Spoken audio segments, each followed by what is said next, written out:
Galerinha, professora Rita na área, para a gente continuar as comemorações, né, da nossa série Clarice Faz 100. A convidada de hoje não é da nossa escola, mas é uma pessoa muito querida, é uma profissional também, né, da linguagem, professora, o nome dela é Gabriela.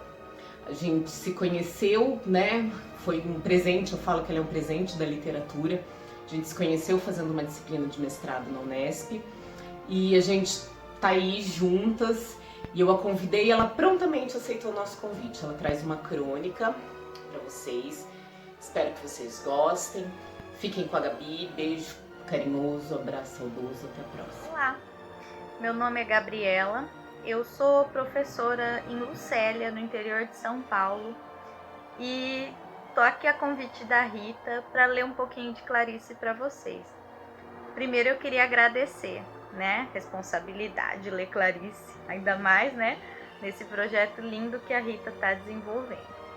Então, Rita, um beijão e eu tô com saudade. E inicialmente eu havia pensado em ler um conto, né? Mas como os textos foram sendo lidos, ficou essa crônica que eu também gosto muito, que se chama Crônica Social. Sobre a Clarice cronista, a gente acaba sendo clichê e repetitiva em dizer que ela é maravilhosa, né? Se o que o cronista precisa ter é esse olhar sensível, é esse olhar singular para um acontecimento banal, Clarice faz isso com maestria, né? E essa crônica é um exemplo claro disso que eu estou dizendo. E essa crônica tá nesse livro aqui, As 100 Melhores Crônicas Brasileiras, né? Óbvio que Clarice está aqui, com 3 crônicas. Então eu vou ler para vocês, tá? Crônica Social, Clarice Lispector. Era um almoço de senhoras. Não só a anfitrioa como cada convidada parecia estar satisfeita por tudo estar indo bem. Como se houvesse sempre o perigo de subitamente revelar-se que aquela realidade de garçons mudos, de flores e de elegância estava um pouco acima delas. Não por condição social, apenas isso, acima delas. Talvez acima do fato de serem simplesmente mulheres e não apenas senhoras. Se todas tinham direito a esse ambiente, pareciam, no entanto, recear o momento da gafe. Gafe é a hora em que certa realidade se revela. O almoço estava bem servido, inteiramente longe da ideia de cozinha. Antes da chegada das convidadas, haviam sido retirados todos os andaimes, o que não impediu que cada uma tivesse que perdoar um pequeno detalhe, a bem dessa entidade, o almoço. O detalhe a perdoar de certa senhora é que o garçom, cada vez que servia sua vizinha, tocava ligeiramente no seu penteado, o que lhe dava um desses sobressaltos que pressagiam catástrofe. Havia 2 garçons. O que servia a esta senhora ficou-lhe invisível o tempo todo, e não se acredita que ele tivesse visto o rosto dessa senhora. Sem a possibilidade de se conhecerem jamais, suas relações se estabeleciam através de periódicos toques no penteado. E ele sentia. Através do penteado, sentia-se aos poucos odiado, e ele mesmo começou a sentir cólera. Supõe-se que cada conviva teve sua pequena veia de sangue no meio do grande almoço. Cada um deve ter tido, por um momento ao menos, esse aviso urgente e pungente de um penteado que pode desabar, precipitando o almoço em desastre. A anfitrioa usava de uma ligeira autoridade que não lhe ficava mal. Às vezes, porém, esquecia que a observavam e tomava expressões um pouco surpreendentes, como seja um ar de cansaço excitado e de decepção, ou então, como em certo momento, que pensamento vago e angustiado passou-lhe pela cabeça, olhou inteiramente ausente a vizinha da direita que lhe falava. A vizinha lhe disse: "A paisagem lá é soberba." E a anfitrioa, com um tom de ânsia, sonho e doçura, respondeu pressurosa: "Pois é mesmo, não é?" Quem dentre todas aproveitou melhor foi a senhora X, convidada de honra, que, sempre convidadíssima por todos, já reduzira o almoço a apenas almoçar. Entre gestos delicados e grande tranquilidade, devorou com prazer o cardápio francês. Mergulhava a colher na boca e depois olhava, com muita curiosidade, resquícios da infância. Mas em todas as outras convidadas, uma naturalidade fingida.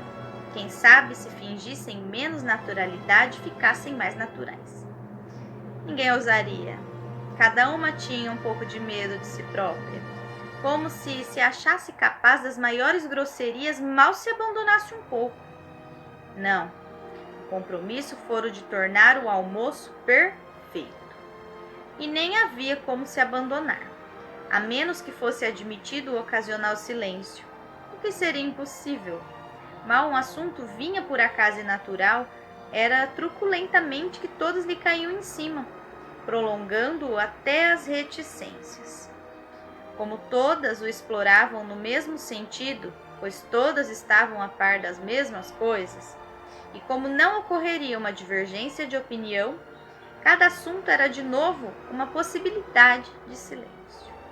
A senhora Z, grande, sadia, com flores no corpete, 50 anos, recém-casada, tinha o riso fácil e emocionado de quem casou tarde. Todas pareciam, em cumplicidade, achá-la ridícula, o que aliviava um pouco a tensão. Mas ela era um pouco, claramente, ridícula demais. Não devia ser essa sua chave. Se a nossa vizinha do lado nos desse tempo de procurar qualquer chave que fosse. Não dava tempo. Falava. O pior é que uma das convidadas só falava francês, o que fazia com que a senhora Y estivesse em dificuldades. A desforra vinha quando a estrangeira dizia uma daquelas frases que, como resposta, podem ser exatamente repetidas, apenas com uma mudança de entonação. Il est pas mal, dizia a estrangeira. Então a senhora Y, segura de que estaria falando certo, repetia enfim a frase, bem alto, cheia de espanto e do prazer de quem pensou e descobriu. Il est pas mal, il est pas mal. Pois, como disse outra convidada, sem ser estrangeira, e a propósito de outra coisa, c'est le ton qui fait la chanson. Quanto a senhora K, vestida de cinza, estava sempre disposta a ouvir e a responder. Sentia-se bem em ser um pouco apagada. Descobrira que sua melhor arma era a da discrição, e usava-a com certa abundância.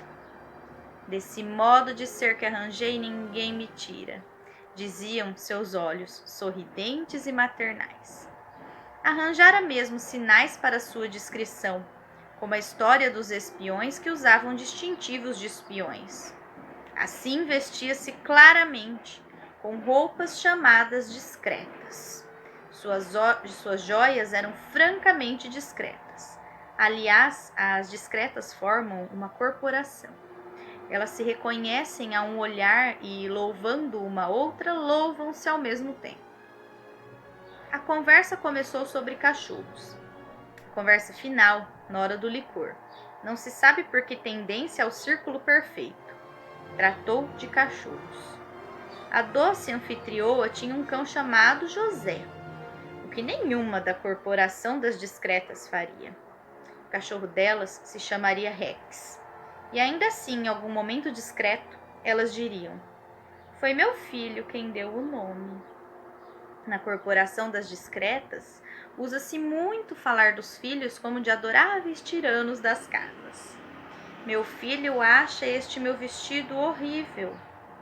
Minha filha comprou entradas para o concerto, mas acho que não vou.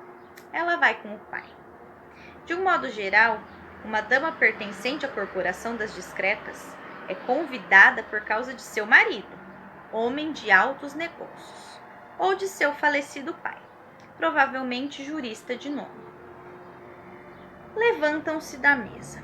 As que dobram ligeiramente o guardanapo antes de se erguer é porque assim foram ensinadas.